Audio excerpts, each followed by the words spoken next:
Hi, this is Bishop Craig in Northern Michigan, and this is take one for the week of August 28th. Peace be with you. So I am Zooming this week. Pastor Roseanne and I Zoom with the Candidacy Committee on Monday. Pastor David and I Zoom with the Living Water Board on Tuesday afternoon. Pastor Roseanne and I Zoom with the Congregational Council Tuesday night. We Zoom as a staff on Wednesday. And I Zoom with the bishops on Thursday. So I'll be Zooming still. But the blessing of Zooming is I can Zoom from Northern Michigan. So I'm delighted to be able to do that. And I hope you this week, the last week of August, as we go into September, hope you get to be somewhere where you want to be. So I'm having a lot of conversations with congregational leaders, and one way or another, what they really want are crowds, lots of people. Because lots of people enable us to do things that a few people cannot. More volunteers, more envelopes in the offering plate. We want crowds. And so in our gospel reading for Sunday, the 4th of September, Luke tells us that great crowds, large crowds, were traveling with Jesus. So you would think that Jesus would do what he can to hang on to the large crowds. But Jesus doesn't. Jesus turns around and says things which seem to me to be aimed at dispersing the crowds. Jesus says, whoever comes to me, this is a tall one, and does not hate, hear that? Hate, father or mother, spouse and children, brothers and sisters, yes, and even life itself, is not worthy to be my disciple. Whoever does not carry the cross is not worthy to be my disciple. And then Jesus tells two parables, one about a guy who's going to build a tower and doesn't count the cost and runs out of materials and looks like a fool. And the other is about a king who wages war and then finds out that his opponent has twice as many troops and he needs to surrender.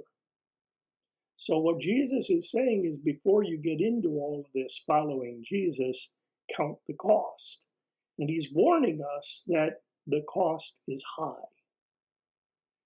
Now, these days, I don't know how that plays out for individual Christians, but I'm seeing how it plays out for congregations that really want to, follow Jesus for the sake of saving their church. And we have to caution them to count the cost. Do you have enough people to do the work that needs to be done? Do you have enough energy to do the work that needs to be done? Do you have enough money to do the work that needs to be done? Perhaps the biggest question based on this reading is, do you love Jesus more or do you love your church more? That's a hard one, but it is the question we seem to be asking in this time when the pandemic's not over, but our fear of COVID-19 seems to be.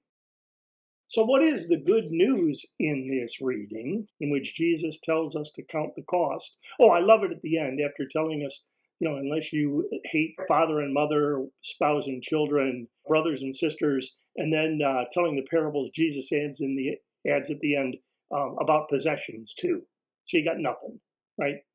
Got to love Jesus most of all. So in this post-pandemic time, if it is a post-pandemic time, where the pandemic's not over, but our fear of COVID needs to be, we need to ask, we need to count the cost. So what is the good news in all of this?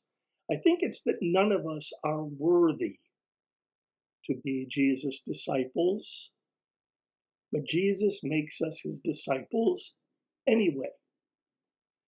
Jesus loved God, and Jesus loved us more than all of these things, more than even life itself. And so Jesus went to the cross. And on the cross and in rising from the dead, Jesus restored our relationship with God and God's relationship with us.